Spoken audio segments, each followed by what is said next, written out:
Hare Krishna. Welcome to another evening in the lives of the Vaishnavacharyas. I'm your host, Chaturapma Das. Very happy to be back. Glad to see a few people in the chat room and glad to be with all of you. We've had a couple of weeks off due to scheduling and visits by Indradumna Swami and like that. And we're ready tonight with some wonderful things, some really nice stuff.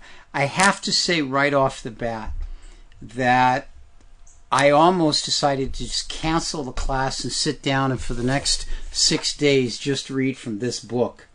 This is a book I'm currently reading called When the Sun Shines. It's by Ranchor Prime, and it charts the development of the Hare Krishna movement in Britain. And I have to tell you, it is absolutely the most entrancing, exciting reading that you're going to find. It's just so wonderful. And that's seconded not only by Indradumna Swami, but also by my wife. It's just the research and detail and emotion and feeling and everything that Ranchor has put into this book will just capture you in such a way that you won't be able to put it down. It's just an amazing book, and I heartily recommend it. So, where, you ask, can I get such a book? Well, this is part of my usual pitch, and it's right here available at Krishna.com. And I'm so indebted to the devotees here at Krishna.com for giving this facility on Monday nights, as well as the live video facility they give on Tuesday nights and on Thursday nights, and all the evenings that devotees come and speak to all of you out there about different topics of Krishna consciousness. So it's really wonderful. And I suggest that this is just another way at which you can help support the programs here at Krishna.com by purchasing the items they have available to enhance our spiritual life. Or maybe you'd just like to give a donation and you just go to Krishna.com/donate, and then you can give whatever contribution you would like to help support this program, Lives of the Vaishnavacharyas, the programs on japa meditation, and all of the different activities that go on here at Krishna.com. So, there we go. I see we've got Karuna Shakti, Manjesh, Bhakti and Carol in the chat room. Nice to have you all back. Good to see you again. I wanted to start this evening off reading from a little book here. Actually, I had intended to read this in whole selection, but as we got started a little late, I'm going to do that another time. It's a wonderful little book here, a different book altogether. This is called the Sri Gauranga Mahima, the glories of Sri Gauranga. Now this book, unfortunately, there we go, is not available at Krishna.com. This is one of those rare books found here and there about the devotional universe. But in this book are the verses and prayers of Advaita Acharya and Sarvabhauma Bhattacarya glorifying Sri Chaitanya Mahaprabhu. Now one of the favorite prayers in glorification of Mahaprabhu, one of my favorites, is the Gauranga Ashtatara Shatanam Stotram. And this means the 108 names of Lord Chaitanya. So there's 5 names in this list of 108 that really stuck out in my mind. So I'm going to go over those. The first one is Dvijatama. Dvijatama means the best of the Brahmanas. And then there's Dvijavara. And Dvijavara means best of the twice born. And then Dvija Nayaka, and this is the leader of the twice born. And then Dvija Jati Pujika, the worshipper of the twice born. So the last one here that I really like is Nyasi Chudamani, the crest jewel of the renunciates. So why do these 5 stand out? Well, in my mind, they give an indication of the Supreme Personality of Godhead's position amongst the Brahmin community.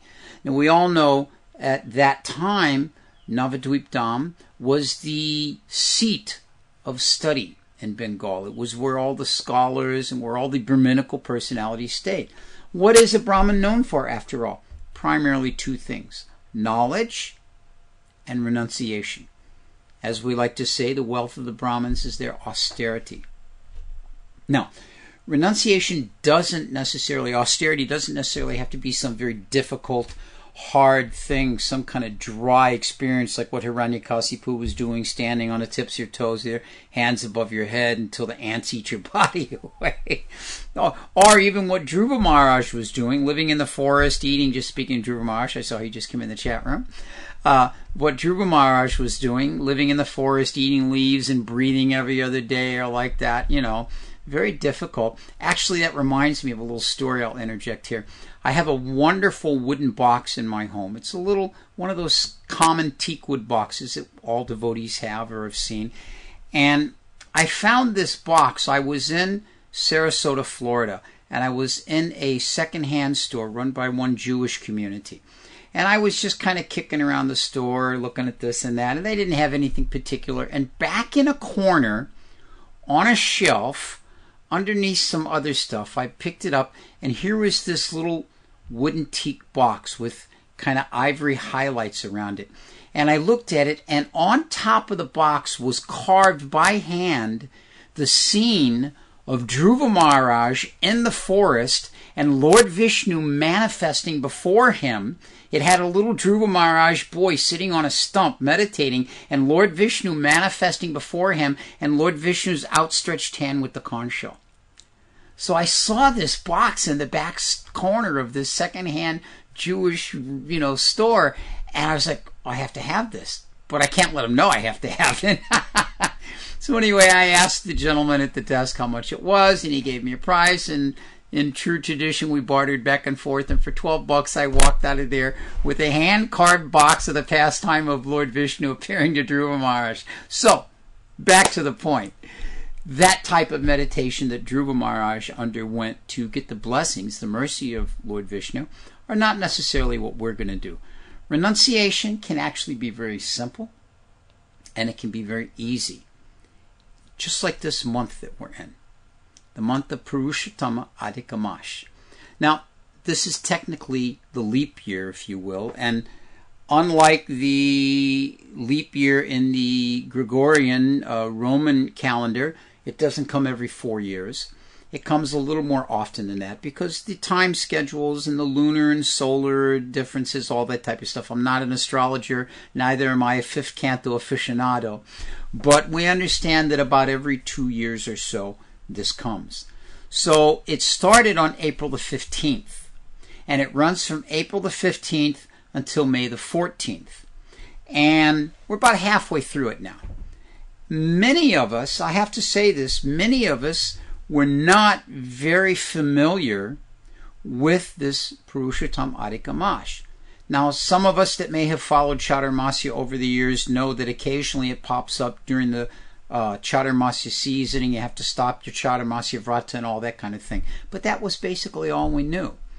So recently, more information has come to be known about this month, and what an amazingly potent and important month this is.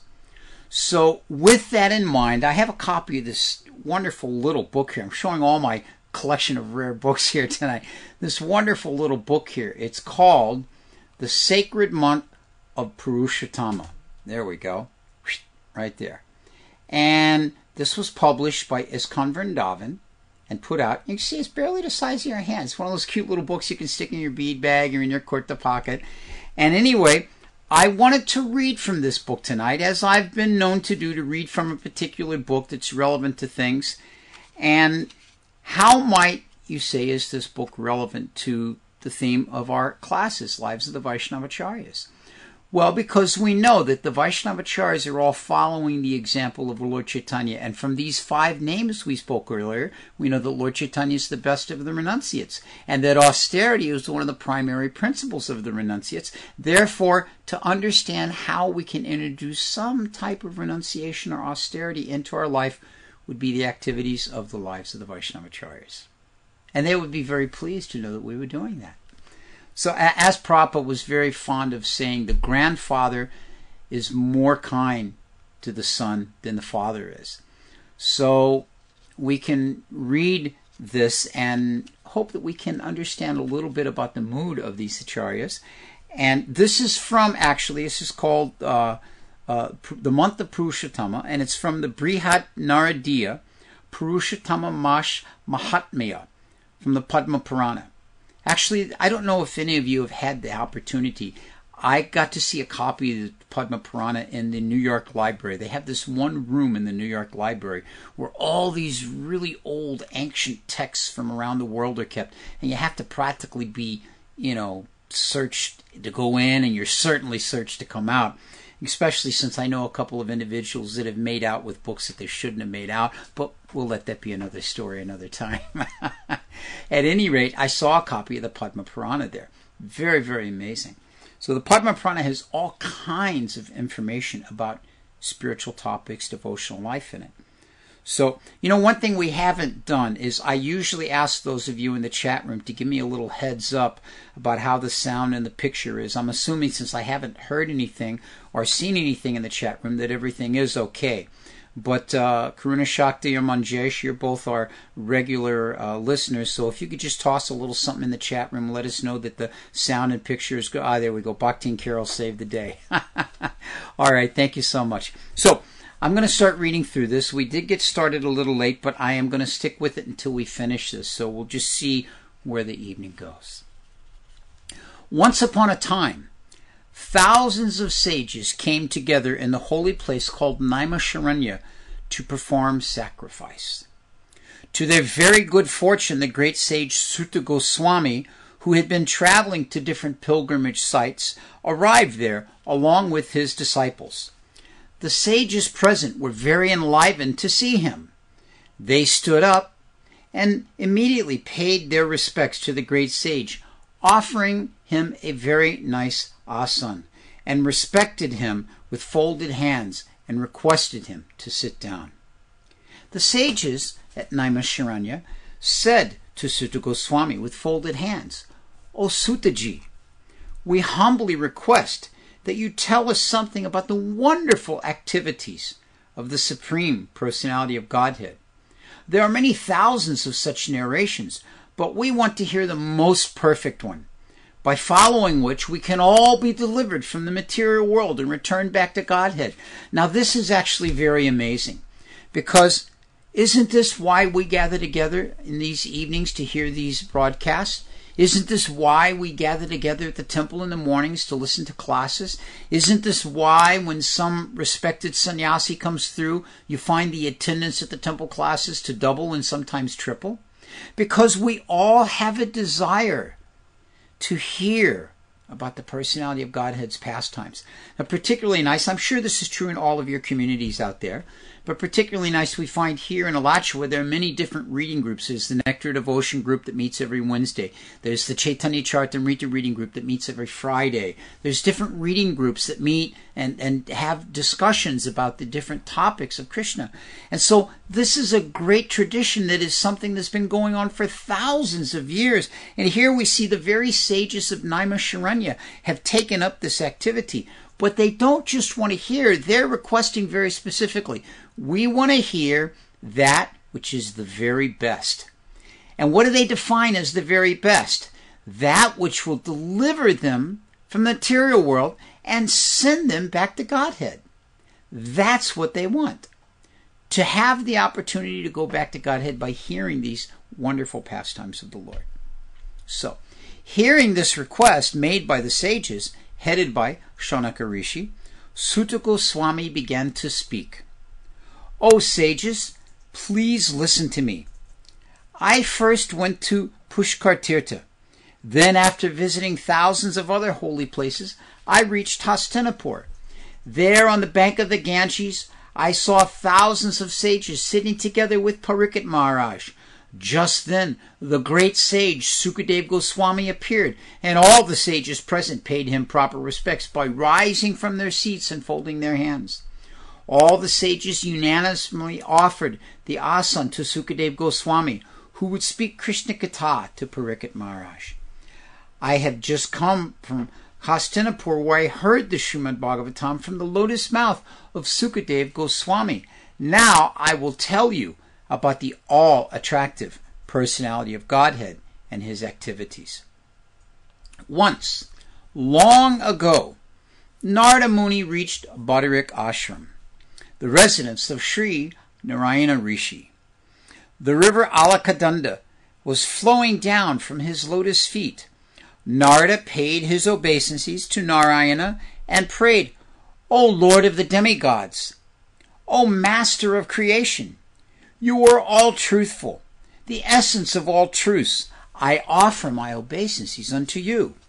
O Lord, in this material world, all living entities are busily engaged in sense gratification. They have forgotten the ultimate goal of life. Therefore, please explain something useful both for the householders and the sages like me, something that will help us attain self-realization and return back to Godhead. Now, when I read this, I was quite amazed because this is Sutta Goswami 5,000 years ago speaking about the fact that everybody's engaged in pursuing sense gratification. And they've forgotten the ultimate goal of life. And I was thinking to myself, isn't this just exactly what we see today? And we think, oh, this is the way it is. It wasn't like this previously. But the sages said, no, this is the very condition of the material world. It doesn't matter the time. The material world means that we've sought sense gratification. So he's saying, how do we help to remind ourselves of the ultimate goal of life and return back to Godhead? So, hearing these sweet words, hearing the sweet words of Narada, Lord Narayana smiled. O Narada, please listen to the narrations of the Supreme Personality of Godhead, Sri Krishna, for they will diminish all sinful reactions. You already know these activities of the Supreme Lord, but for the benefit of others, you are asking me again. Now, this is, again, the qualification of a great devotee, is that they request what they may already know so that others will benefit from hearing it. I will tell you about the glories of the sacred Purushottama month, which is fully potent to grant not only material happiness, but also qualify one to return back to home, back to Godhead. So just imagine, not only do the benefits of this month give great spiritual result, but also material result, if that's what you're desiring. Naradaji inquired, O Lord, I have heard the glories of all the different months, Kartik, Chaitra, but which month is this Purushottama month? O Ocean of Mercy, please tell me about this special month. What is the way to glorify this month? What should I do during this month? How should I take bath? How should I give in charity? What should I chant? Who should I worship? Should I observe fasting? Please tell me all of this in great detail. Now this shows that Narada Muni understood clearly how to inquire. He wants all of the details of this information. Sutta Goswami said, O sages, after hearing all these questions from Narada, Lord Narayana began to speak from his moon-like lotus mouth. Sri Narayana said, O Narada, I will tell you something which was previously explained by Lord Sri Krishna to Maharaj Yudhishthira. Now we do find that much of the Padma Purana deals with conversations between Krishna and Yudhishthira Maharaj. Once, Dharmaraj Yudhishthira lost everything, including his empire, his palace, and even his chaste wife Draupadi to Duryodhana in a gambling match. At that time, Draupadi was insulted by Dushashan in front of the whole royal assembly. But when Dushashan tried to strip Draupadi naked, she was saved from such a dangerous situation by Lord Sri Krishna. After this incident, Yudhishthira Maharaj, along with his brothers and wife, left the kingdom and lived at Kamyavan. Once Sri Krishna, son of Devaki, visited the Pandavas in that forest. All the Pandavas, including Draupadi, were very happy to see their Lord, and they forgot the painful life of living in the forest immediately. They felt enriched with a new life just by taking Krishna's darshan. They paid their obeisances at their Lord's lotus feet. Seeing the miserable condition of the Pandavas, Sri Krishna became very upset, and at the same time he became very angry towards Duryodhana. It appeared as if the Lord was going to destroy the entire universe with his anger, and so the Pandavas became fearful, and they began to pray to the Lord in a humble mood. Listening to the humble prayers of Arjuna, the Lord composed himself and said, O Arjuna, being very pleased with all of you Pandavas, and being controlled by your devotion and friendship toward me, I will now tell you about the wonderful history of Purushottama Month. Once upon a time, there was an arrangement of providence that an extra month came into the world. Everyone took this month to be most inauspicious, and even saw it to be like stool. Just as one does not touch stool, this month also was seen as untouchable. It was blaspheming, constantly unprotected, and rejected by everyone as an improper time for any religious or auspicious activity to be performed. Being so rejected by all human beings, and constantly hearing only bad words and blasphemy about itself, this extra month became very sad. Now this is an important point because this gives further indication, further clarification that everything originally is personal in its nature. And being personal, there is a personality. And so these are the activities of that personality, Purushottama. This month came to Vaikuntha to explain her sorrowful situation to the Lord. Seeing Lord Vishnu on his simhasana, she fell down at his lotus feet in a mood of great sorrow and grief. Tears were falling profusely from her eyes, and she prayed to the Lord as follows. O Lord, O ocean of mercy, I have come to you because I am helpless. I have been rejected and blasphemed by all people of the world. Please, Lord, protect me. Please show me your mercy. Please don't you be indifferent to me. Saying these words, the extra month continued crying in front of Lord Vishnu and sat down before him in a dejected mood. Seeing the humble and pitiful position of this extra month, Lord Vishnu became very merciful toward her. He told her, Do not lament. I shall give you protection from all miseries. Please stop your crying. It is not proper to lament after having taken shelter at my lotus feet.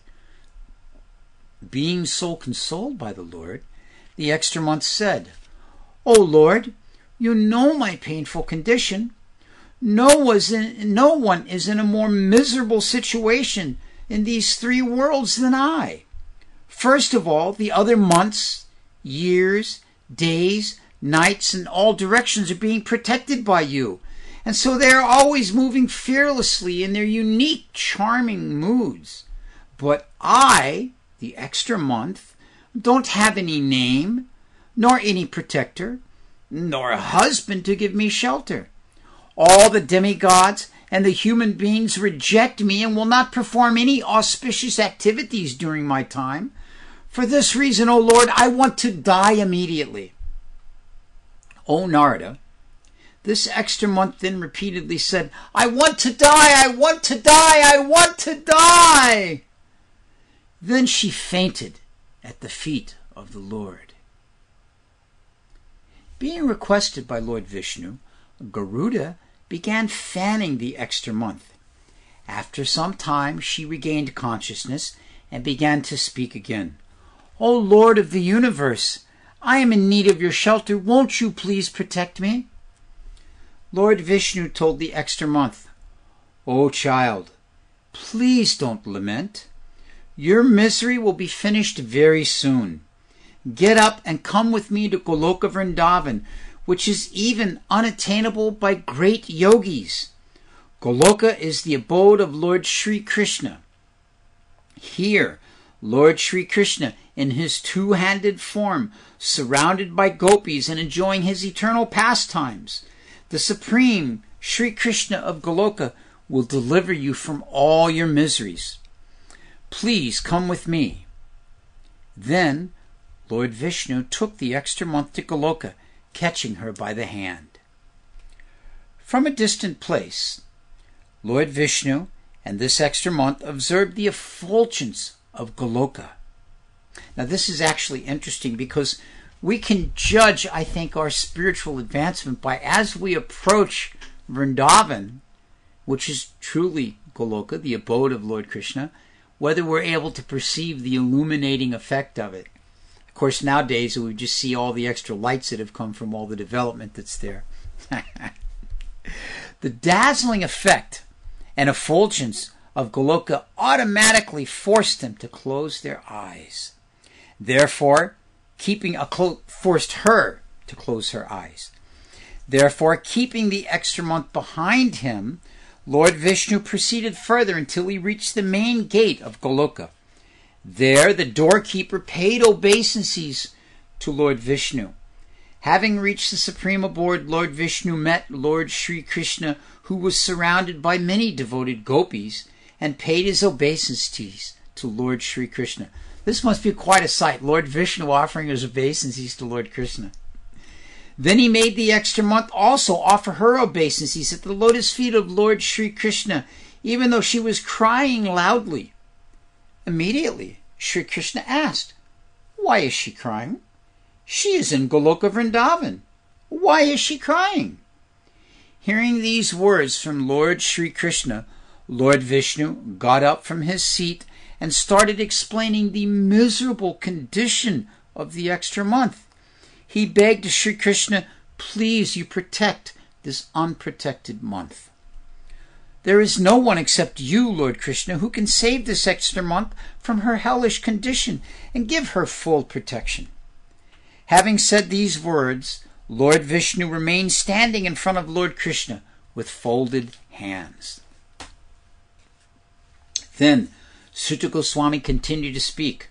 "O sages," Lord Vishnu then took his seat, and Lord Krishna spoke very confidentially these words to him. "Listen carefully, for now I am going to share them with you, and I in turn will share them with all of you." Purushottama, Sri Krishna said, "O Vishnu, you have done a very great deed by bringing this extra month to me. You will become even more famous for performing this act. Because of you, I have accepted this extra month. I shall make this poor extra month just like me in quality, fame, opulence, realization, success, and in giving benediction to devotees. This month will become equally potent to me. I am bestowing all of my divine qualities on this abused and rejected month. Named after me, this month will now be famous throughout the world as the month of Purushottama. O Janardana, now that she has imbued my qualities, I myself will become the husband and protector of Purushottama. And being equal to me, this month will be the master of all other months. Now this month will become worshipable by one and all. Everyone should pay their obeisances to her. Everyone should worship her. This month is equally as powerful as me to give any type of benediction to its observer. The worshipper of this month will be able to burn all past sinful reactions to ashes, and after enjoying a blissful life in the material realm will return back to Godhead." Lord Sri Krishna continued, My Goloka is unattainable to the performers of austerities, Mahatmas engaged in pious activities, to people who maintain celibacy, or to those who fast their whole life's duration. But just by observing Purushottama month and becoming my devotee, one can easily cross over the material ocean and return back to Godhead. Now, even if we stopped right here, we would all know that all we have to do is worship and follow this Purushottama month. We're going back to Godhead. We're going to have a blissful life in this material world, and we'll go back to Godhead at the end. But Lord Sri Krishna continues. Observance of this Purushottama month is the best of all austerities. Remember, the life of the Brahmin, the renunciation of the Brahmin, the austerity of the Brahmin is his wealth, and to perform austerities during this month is the best. Just as a farmer produces a rich harvest by planting seeds in nicely cultivated land, so an intelligent man who practices devotional service to the Supreme Lord in this Purushottama month will enjoy a blissful life while in this world, and after leaving his body he will return back to Godhead. That's twice he said it. An unfortunate, ignorant man who does not perform any japa, does not give any charity, does not pay respect to Lord Sri Krishna and his devotees, does not behave properly to the brahmanas, makes enmity with others, and who blasphemes the Purushottama month will go to hell for an unlimited period. Yikes. Lord Sri Krishna continued, how can a person make this life successful unless he performs devotional service during the Purushottama month? A person who is fully engaged in sense gratification and does not give any special importance to this sacred month becomes the best candidate for hell. All human beings should perform some devotional service in this Purushottama month by, and Lord Krishna gives 3 things: bathing in a holy river, worshipping me, Sri Krishna, by chanting my holy name, and giving in charity. A fortunate person who follows my instructions and observes this Purushottama month properly and in a faithful way worships me will obtain fame, opulence, and a good son in this very life. After enjoying a happy life, he will return back to Goloka Dham. By following my instructions, everyone should worship this sacred month. I have made it the best among all other months. O husband of Ramadevi, Vishnu, please give up all kinds of mental speculation about this extra month. Just take this Purushottama month with you to your Vaikuntha abode. We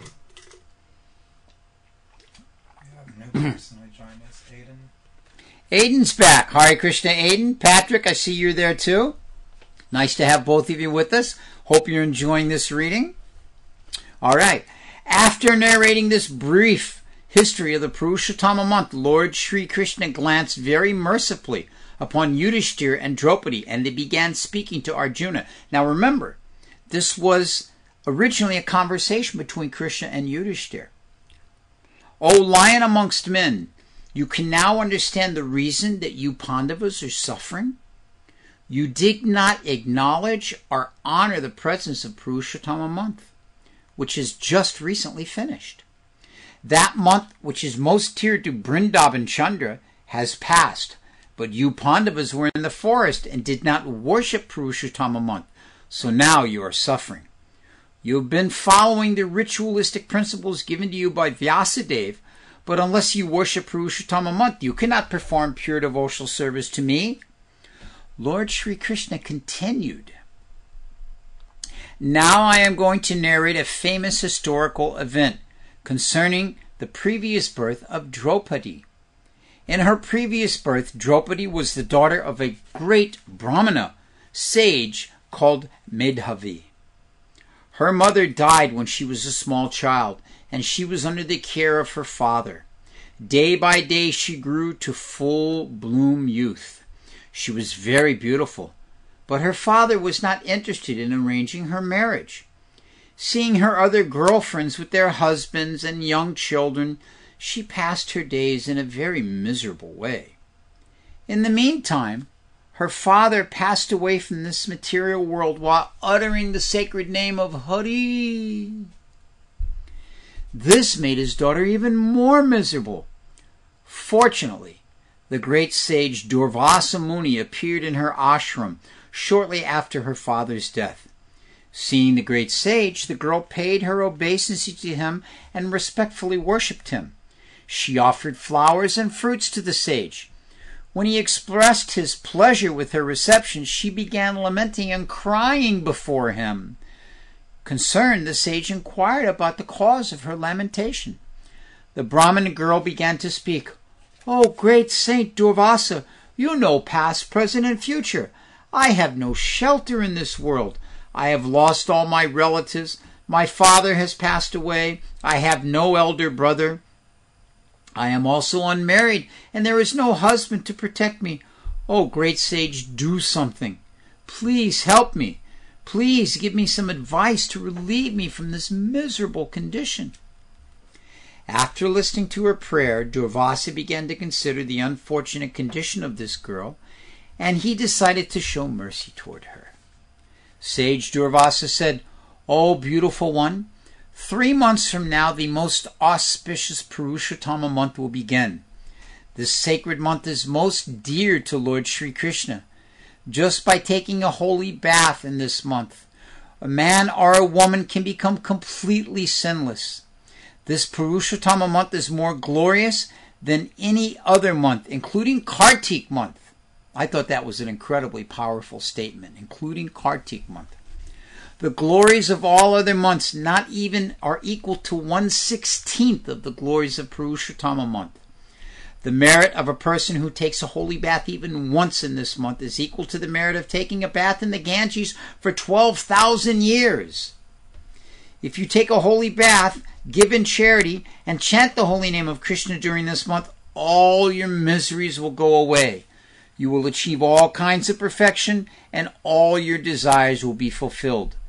Please do not forget to worship the forthcoming Purushottama month very sincerely."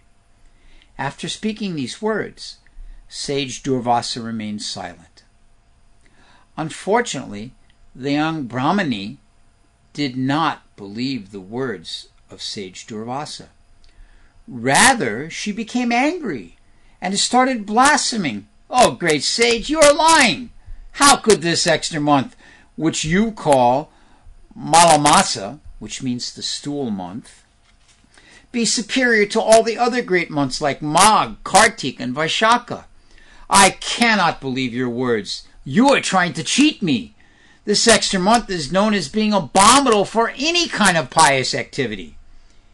Hearing the words of the Brahmani girl, Durvasa became very angry, and his whole body started burning, and his eyes became red.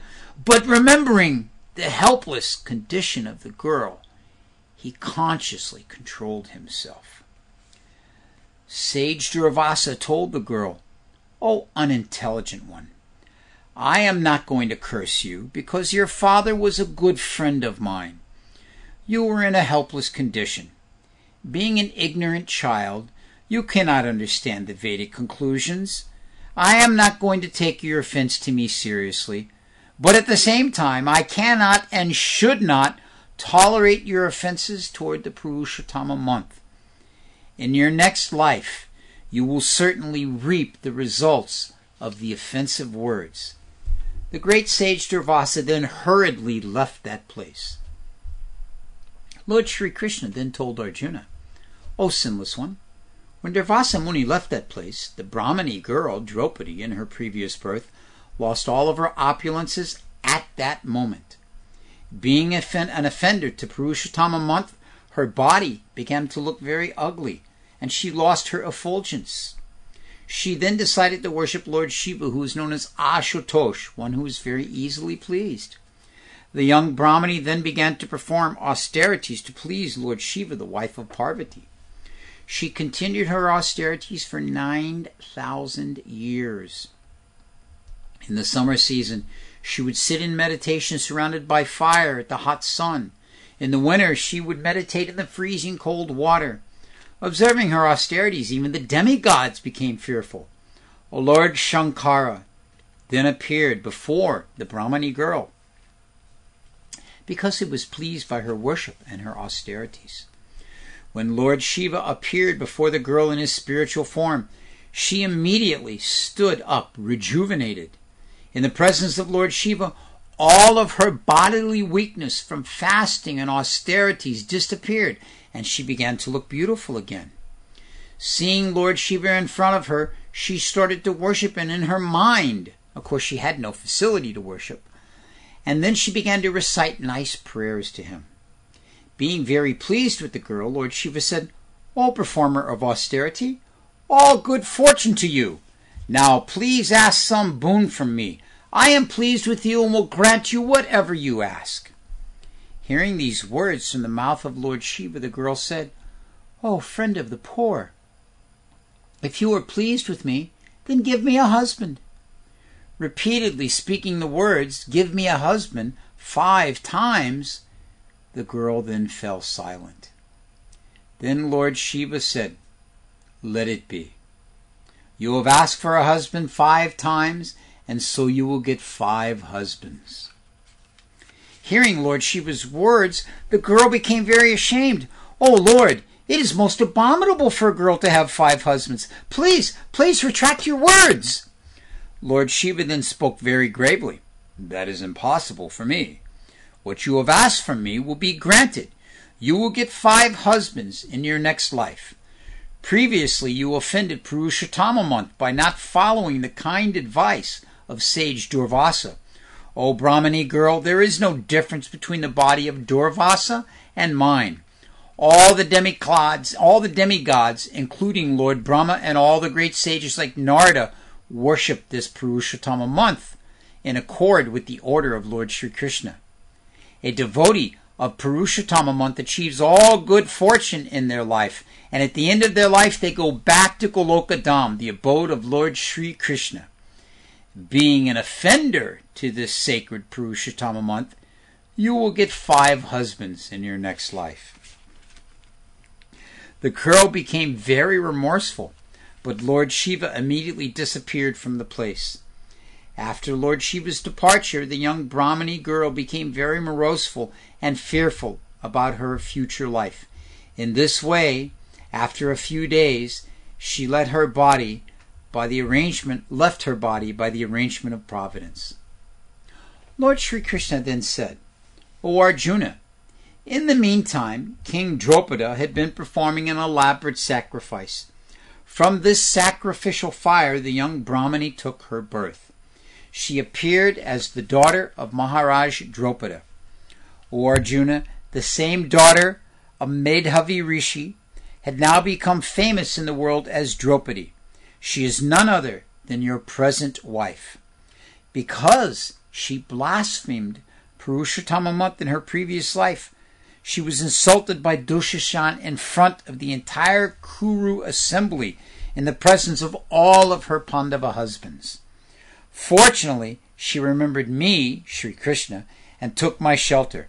Forgiving her offenses, I protected her from that most abominable condition and saved her from the hands of Dushashan. Oh, dear Pandava brothers, please don't forget to worship the forthcoming Purushottama Month. A person who blasphemes Purushottama Month will never attain good fortune. This Purushottama Month is fully potent to fulfill all your desires and remove all miseries. Now your 14 years of forest life are coming to an end. Please worship this Purushottama Month sincerely, for it will bestow upon you all good fortune." Giving full consultation to the Pandavas in this way, Lord Sri Krishna then left that place for his abode in Dwarka. After some time, when Purushottama Month appeared, Maharaj Yudhishthira reminded his younger brothers and wife Draupadi of the words of Lord Sri Krishna. All of them followed the instructions given to them and worshiped Purushottama. From the merit they achieved by performing this Purushottama Vrata, they regained their lost kingdom, and after enjoying a happy life, they all returned back to Godhead by the grace of Sri Krishna. An intelligent person should engage himself in hearing katha from a pure soul. In this way, one should always meditate on Sri Krishna and discuss his pastimes with other devotees. One should take rest thinking of Sri Krishna within his heart. If one is a grahasta, he should perform his household duties in a truthful and peaceful way. He should not commit violence to others, and should be merciful towards saintly people as well as to the poor. Protection of animals, truthful speech, mercifulness, and non-violence are some of the important principles that a grahasta should follow. Sutta Goswami then continued to relate this discussion between Lord Narayana and Naradaji to the sages of Naimisharanya, So just to give us the timeline, we have Yudhishthira being spoken to by Lord Sri Krishna. And this is being mentioned by Sukadeva Goswami in his conversation with the sages at Naimisharanya, to Maharaj Pariksit, in the audience of which was Sutta Goswami, who was hearing these words and speaking them to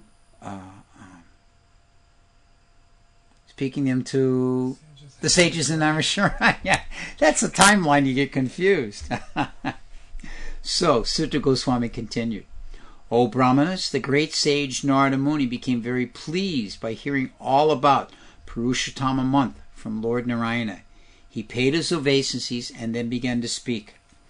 This Purushottama Month is the best of all months. It is the best of all kinds of vratas and austerities.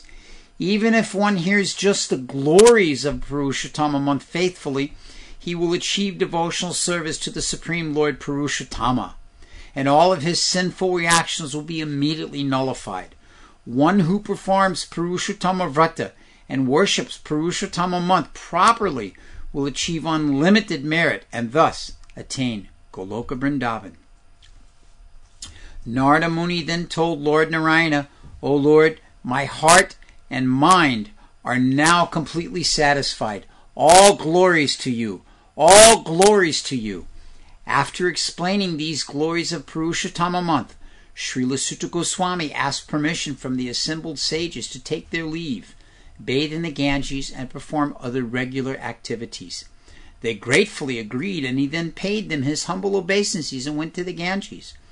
The sages at Naimisharanya then spoke among themselves. Oh, this sacred month of Purushottama is most glorious, and history is ancient with it. It is so merciful that it fulfills all a devotee's desire, just like a desire tree. How glorious is this Purushottama month! All glories to the month of Purushottama. All glories to the month of Purushottama. Amazing pastimes. Those of you that have any questions about these can post them in the chat room. I see Adian has already posted something. And if you want to say anything else, I'm going to kind of conclude here. There is mentioned in the back of here that chapter 15 of the Bhagavad Gita is the chapter on Purushottama Yoga, the yoga of the Supreme Person, and it is recommended that one read that chapter during this month of Purushottama. So we have a question. What options do we have for bathing in a holy river residing in America, especially here in Alachua, where we don't have any holy rivers?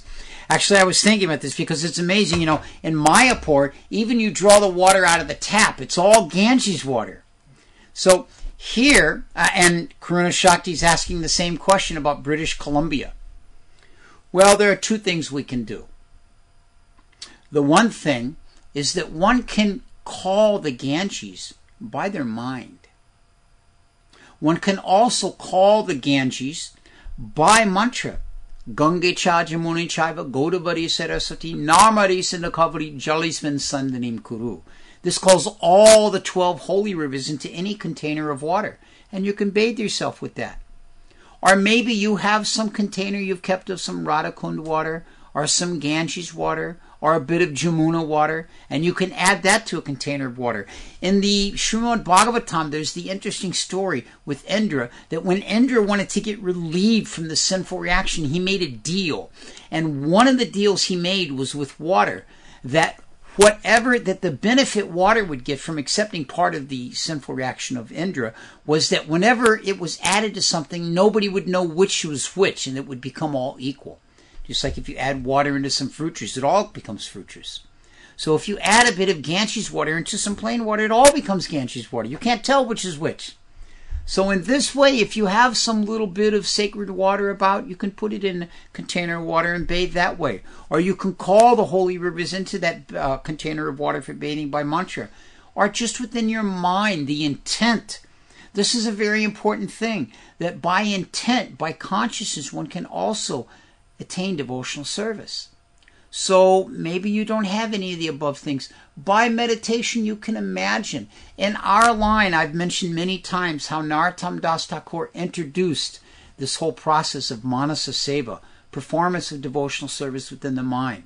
So one can sit in the morning while chanting their japa, or after or before chanting their japa, and imagine being on the bank of the Ganges and taking bath in that most holy of rivers. Or imagine trekking into the Himalayas, to the Gangotri, to the very source, and taking bath at that place. Or sitting on the banks at Keshigat, at the Jamuna, and bathing oneself in the beautiful water of the Jamuna. So like this, one can perform this activity, whether they live in Alachua, or whether they live in BC, or whether they live anywhere. Just have a photo gallery of holy rivers on Krishna.com. Oh, yes. Mahaprabhu has just noted to me that on Krishna.com, if you go to the photo section, there is an entire photo. We will. I said we will have to. Oh, well, he's going to have to post pictures of all the holy rivers there. So you can look before the end of the month. That'll enhance your meditation. We can mentally swim in all the holy rivers by looking at them. So Bhakti Carol is asking here, when we are cleansed of all sin, all old sins and reactions are gone. That's what it means to be cleansed of sins. The problem is, just here again as the Srimad Bhagavatam explains, actually Sukadev Goswami explains it very nicely to Parikshit Maharaj, that the nature of an elephant is it goes and plays in the water to clean itself and take a bath, and then when it comes out it takes its trunk and throws dirt on itself. So what is the point of having washed all the dirt off? So yes, by these activities we describe, by hearing these pastimes, by hearing so many of the processes and activities of devotional service, we do cleanse ourselves. But we have the tendency to engage again in different activities. We have a tendency to forget to properly respect holy people, respect holy rivers, respect Purushottama, all of these different things. So things accumulate again. So it's a process of being very careful and keeping ourselves in that clean condition. Karuna Shakti is asking, so you could also use water first offered to Krishna? Yes. If you offer water to Lord Sri Krishna, it becomes as good as Lord Krishna, which is as good as the sacred places, and you can bathe in that water. Sure, why not? And another question, all sins, all offenses? Bhakti Carol's very intent on this point. Very intent on this point. So to answer your question, Bhakti Carol, I'm going to go back here and read this again. One more time. This Purushottama month is the best of all months. It is the best of all kinds of vratas and austerities. Even if one just hears the glories of this month, he will be able to achieve devotional service to the Supreme Lord, and all of his sinful reactions will be immediately nullified. Now this is from the Padma Purana, one of the most important of all of our Vaishnava literatures. So I think that answers the question. Any other questions from anybody? If not, we did run a bit over time, but not really, because we started a little late, so we're actually still under time, so we got a couple of more minutes we could kill. But we have Akil Ananda in the chat, well, logged in, but not in the chat room. They're on the we always have a few people listening in there. But to Patrick, anything from your side? You usually have some good questions. I think he's logged off for some reason. Oh, he logged off there? All right. At any rate, we will finish tonight. I want to thank all of you for joining us once again. Invite you to join us again. Please say what three things. The three things. Yes, the three things that are important to perform during the month. Bathe in a holy river. Chant japa of Krishna. There's all kinds of japa, but in this case, chant japa of Sri Krishna. And to give in charity. This is a very good month to give donations to temple projects. Like here in Alachua, we've encouraged everyone because we have the installation of Krishna and Balaram coming up, and so it's a great opportunity to give donations for that. It's a great opportunity to support any kind of like Krishna.com or Care for the Cows or any devotional activity like that. So give in charity, bathe in a holy river, and chant japa. These are the three main things to remember. Perhaps the downpour. Aiden is mentioning about yesterday we had an initiation ceremony and there was a huge big downpour and all the devotees were bathed by that water during the downpour of Jugga, so that was also very beneficial. That's true. All right, so thank you very much. We would like to invite you all, not next Monday, but the following Monday. We're back here again every other Monday, and we'll join you again for another episode in the lives of the Vaishnavacharyas. I'm your host, Chatturaatma, and look forward to seeing you then. Hare Krishna.